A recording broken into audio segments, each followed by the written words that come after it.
Tragedi Kanjuruhan membuka mata pihak yang berseteru. Persebaya Surabaya dan Arema FC sepakat untuk mengakhiri perselisihan antar supporter. Rivalitas antara pendukung Persebaya, bonek, dan militan Arema FC, Aremania, berpeluang berakhir seiring dengan tragedi Kanjuruhan. Persebaya Surabaya, termasuk pemain, pelatih, staf, dan bonek, turut berduka cita atas tragedi Kanjuruhan. Perwakilan keluarga pemegang saham Persebaya, Azrul Ananda, disebut telah berbicara dengan Presiden Arema FC, Gilang Widya Pramana untuk membahas hubungan kedua tim dan supporter.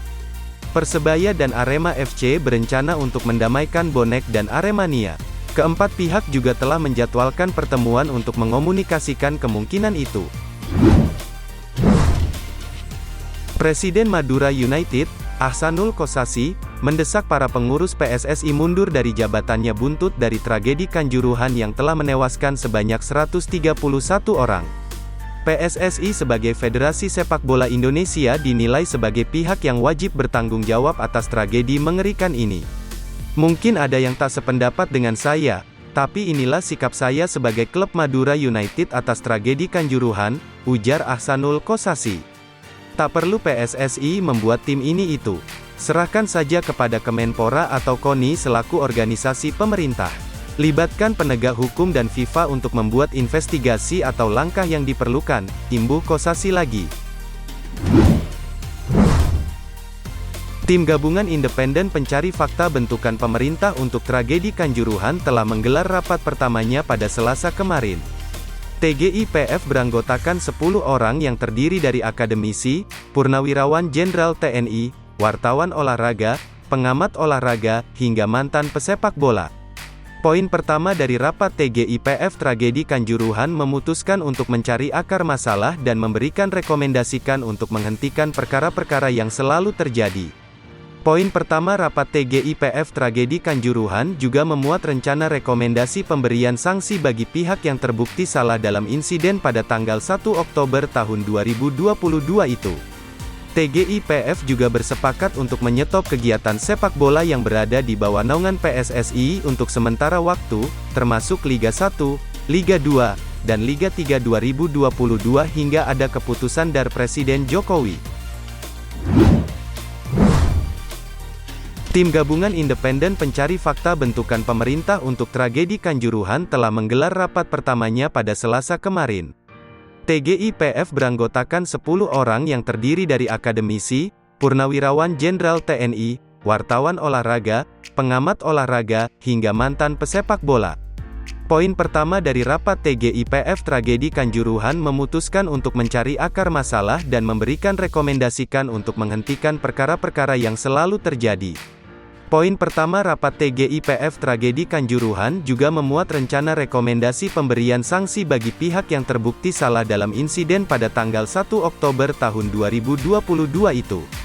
TGIPF juga bersepakat untuk menyetop kegiatan sepak bola yang berada di bawah naungan PSSI untuk sementara waktu, termasuk Liga 1, Liga 2, dan Liga 3 2022 hingga ada keputusan dari Presiden Jokowi.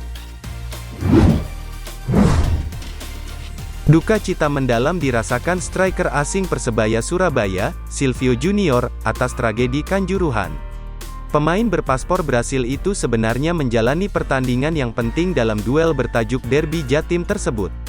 Laga antara Arema FC kontra Persebaya Surabaya itu seharusnya menjadi titik balik dalam karir Silvio Junior. Sebab, membuka keran gol bajul ijo lewat gol spektakuler yang dicetaknya. Sebelumnya, Silvio Junior mandul mencetak gol dalam 3 pertandingan terakhir Persebaya, yang semuanya berakhir kekalahan. Dia terakhir membobol gawang lawan saat timnya menang 1-0 atas PSS Sleman pada tanggal 27 Agustus tahun 2022 atau lebih dari sebulan lalu. Pemain yang akrab disapa Juninho itu mencetak gol pertama yang dilanjutkan oleh 2 gol dari pemain asing lain, yakni Leo Lelis dan So Yamamoto. Bajul ijo pun membawa pulang 3 angka karena sukses menang 3-2 atas Arema dalam Derby Jatim.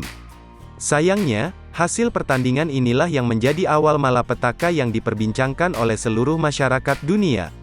Euforia kemenangan berubah drastis menjadi mengerikan. Silvio menceritakan pengalamannya itu.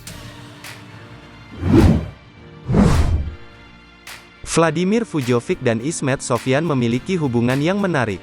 Ketika masih sama-sama aktif bermain, keduanya kerap terlibat duel keras ketika Persib Bandung dan Persija Jakarta bertemu. Posisi bermain keduanya memang memungkinkan untuk bertemu di lapangan. Vlado, sapaan karib Vladimir Fujovic, dulu adalah seorang bek tengah. Sementara Ismet adalah bek kanan yang kerap maju ke depan dan sampai ke wilayah Vlado. Vlado menyinggung keputusan Ismet Sofyan yang belum lama ini memutuskan pensiun sebagai pemain. Meski Ismet sudah berusia 43 tahun, Vlado tidak rela melihat legenda Persija Jakarta itu meninggalkan lapangan hijau. "Kenapa kamu selesai sekarang? Kamu masih kuat, kamu masih fit, dan di sini, pikiran, kamu masih mau main," ujar Vlado. Ismet Sofyan menjawab dengan santai. Ia mengaku sebenarnya masih ingin bermain di level profesional beberapa tahun lagi. Namun, keputusan pensiun itu harus diambil, meski Ismet juga tidak menutup kemungkinan lain. Kiper Persib Bandung, Teja Paku Alam mengapresiasi keputusan PSSI dan LIB untuk menghentikan sementara kompetisi Liga 1 2022 setelah insiden di Stadion Kanjuruhan. "Lebih baik dihentikan dulu saja karena ini duka kita semua, duka Indonesia, jadi lebih baik dihentikan sementara," ucap Teja Paku Alam. Kiper bernomor punggung 14 di Persib Bandung itu mengaku sangat sedih dengan adanya insiden di Stadion Kanjuruhan, Kabupaten Malang usai duel Arema FC kontra Persebaya Surabaya yang berakhir 3-2 tersebut. "Sedih pastinya karena sepak bola ini permainan bahagia untuk menghibur pastinya. Jadi sedih sekali dengan kejadian ini apalagi korban yang meninggal mencapai 100 lebih," kata Teja. Teja berharap dengan adanya insiden tersebut, semua yang terlibat dalam sepak bola untuk sama-sama membenahi semuanya agar insiden itu tidak terulang kembali. Sejumlah pihak menuntut Ketua PSSI, Muhammad Iriawan bertanggung jawab dan mundur dari posisinya buntut tragedi Kanjuruhan.